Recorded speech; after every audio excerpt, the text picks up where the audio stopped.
Most people don't fail because they're weak.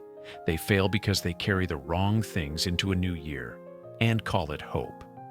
If you're walking into 2026 hoping things will magically change while still carrying everything that broke you in 2025, then nothing will change.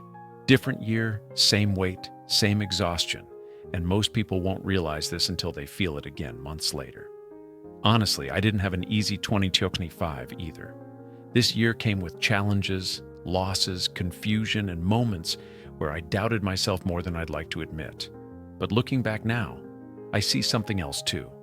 I see how strong I became, how many emotional battles I survived, how much healing I did quietly on my own, and how many lessons life forced me to learn, not gently, but thoroughly. I want to look toward the future with a warm, positive heart and a strong, grounded mind after everything I've been through. So what I'm about to share with you isn't theory, and it's not advice from a distance.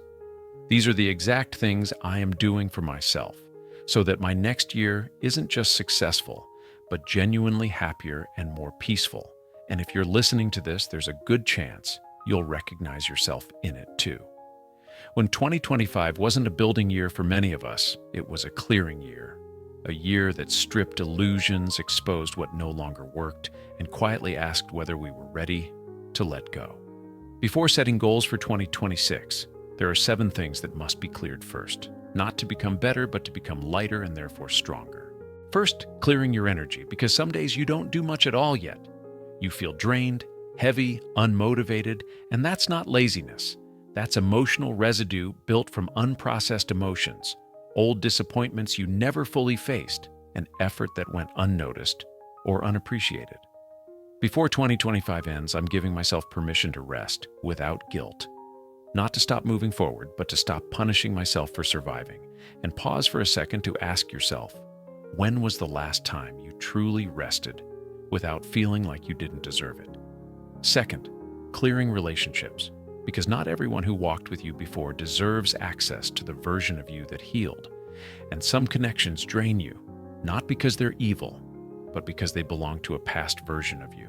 Peace is more valuable than history, calm is more important than familiarity, and 2026 deserves relationships that feel safe, mutual, and grounding. So ask yourself honestly, who gives you peace and who only takes energy? Third, clearing unrealistic expectations, because most burnout doesn't come from work. It comes from expecting fast results, comparing invisible struggles to visible success, and forcing yourself to be okay for others. And false expectations quietly destroy mental health. Before 2026, I keep asking myself, is this goal truly mine, or is it someone else's voice in my head, keeping only what matters and letting the rest go? Most people will never do this, and that's exactly why nothing changes for them. And if this part makes you uncomfortable, don't skip it, because discomfort is often a sign you're standing right in front of something important.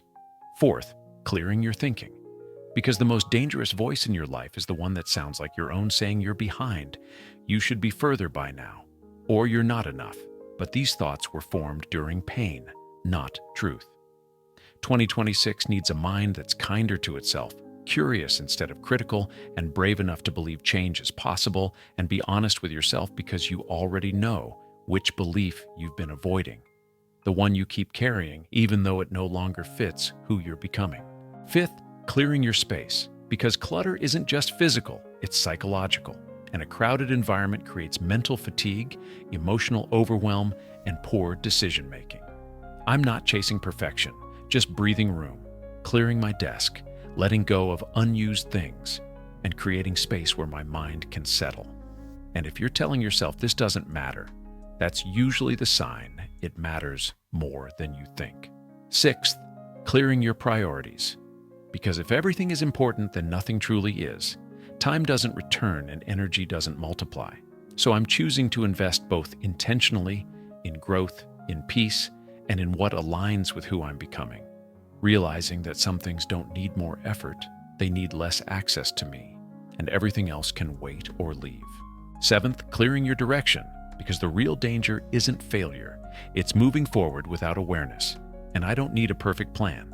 I need clarity on who I want to become, what patterns I will not repeat, and what I'm willing to protect, even if it costs me comfort. And if you can't answer these yet, that's okay. Just don't pretend you don't feel the need to. If this resonated with you, it's not an accident. It means you're standing at the same threshold I am, ready to stop carrying what no longer belongs to you. So don't rush into 2026 trying to build more. Clear first, because in the next chapter and the next video, we'll talk about what to rebuild once you finally stop carrying the past. And because we don't move faster, we move right.